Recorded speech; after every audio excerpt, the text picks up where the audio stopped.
জন্য আমার যুবদল বাংলা ইউনিয়নের বিএনপি এবং সমস্ত অঙ্গ সংগঠন আপনাদের পাশে রয়েছে। আপনাদের যে শারীরিক দুর্গাপূজা রয়েছে, নিশ্চিন্তে 17 বছর যেভাবে আনন্দ করেছেন তার মধ্যে ডবল আনন্দ করে আপনারা দুর্গাপূজা পালন করবেন। আমরা রাত থেকে পাহাড় দেবো, আপনারা ঘরে ঘুমাবেন। আমার নেতা মোহাম্মদ কাইয়ুম সাহেবের নির্দেশ 14টি ইউনিয়ন রাজবাড়ী জেলা সমস্ত নেতা কর্মীদেরকে নির্দেশ দিয়েছেন, আপনারা সজাগ থাকবেন, কোনো অনুপ্রবেশকারী যেন বিশৃঙ্খলা করতে না পারে।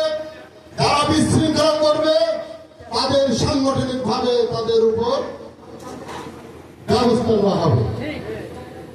অতএব ভেবে আপনি দলের সাইনবোর্ড নিয়ে আপনি অপকর্ম করবেন, ভাববেন যে আপনি সাইনবোর্ড পাইছেন দিয়ে আপনি অপকর্ম করে চলে যাবেন আর আপনারা মাফ করে দেবো, এত সহজ না।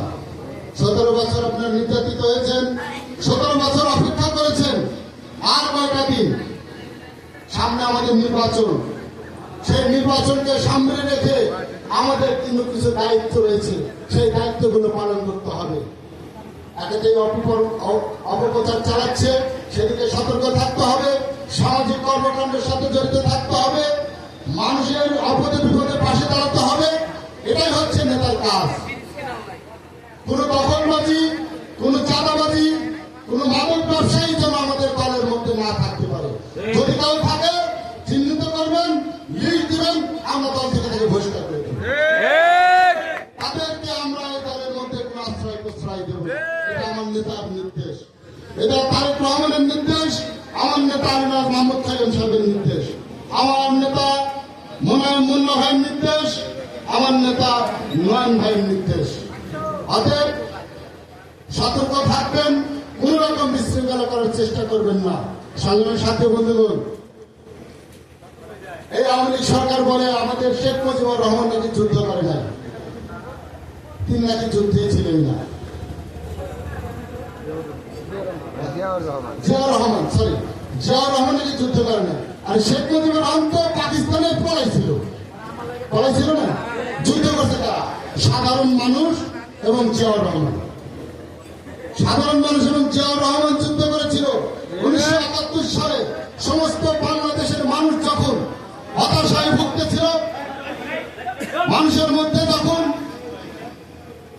হতাশা বিরাজ করছিল, ঠিক সেই মুহূর্তে একটি শব্দ এসলো, আমি মেজর জিয়াউর রহমান বলছি, বাংলাদেশের স্বাধীনতা ঘোষণা করা হলো। তখন মানুষ ছাপিয়ে পড়েছিল এই পাক হানাদার বাহিনী। কিন্তু ইতিহাসবিদ তারা মুছে দেওয়ার চেষ্টা করেছে, কিন্তু বাংলার মানুষ তো জানে যে আসলে ইতিহাসটা কি ছিল। ইতিহাস কখনো মুছে দেওয়া যায় না, জোর করে কখনো ইতিহাস মুছে দেওয়া যায় না। সংগ্রামের সাথে বন্ধুগণ, আপনারা যারা 9টি ওয়ার্ডের নেতৃবৃন্দ আছেন, আপনাদের কিন্তু অনেক গুরুত্বপূর্ণ দায়িত্ব রয়েছে। আপনারা কিন্তু নেতা, আপনাদের উপর ওই ওয়ার্ডের কিন্তু দায়িত্ব দেওয়া হয়েছে। ওয়ার্ডটাকে আপনারা সুন্দরভাবে সাজিয়ে গুছিয়ে রাখবেন। ওয়ার্ডের কোনো সমস্যা হলে আপনারা আপনার ইউনিয়নের নেতৃবৃন্দ আছে তাদের সাথে আলোচনা করবেন।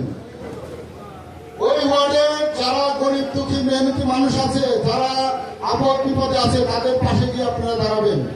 এটাই হচ্ছে আপনাদের কাজ। সভাপতি হয়েছেন, সেক্রেটারি হয়েছেন, গুন্ডা নিয়ে ভা করে ঘুরে বেড়ালাম,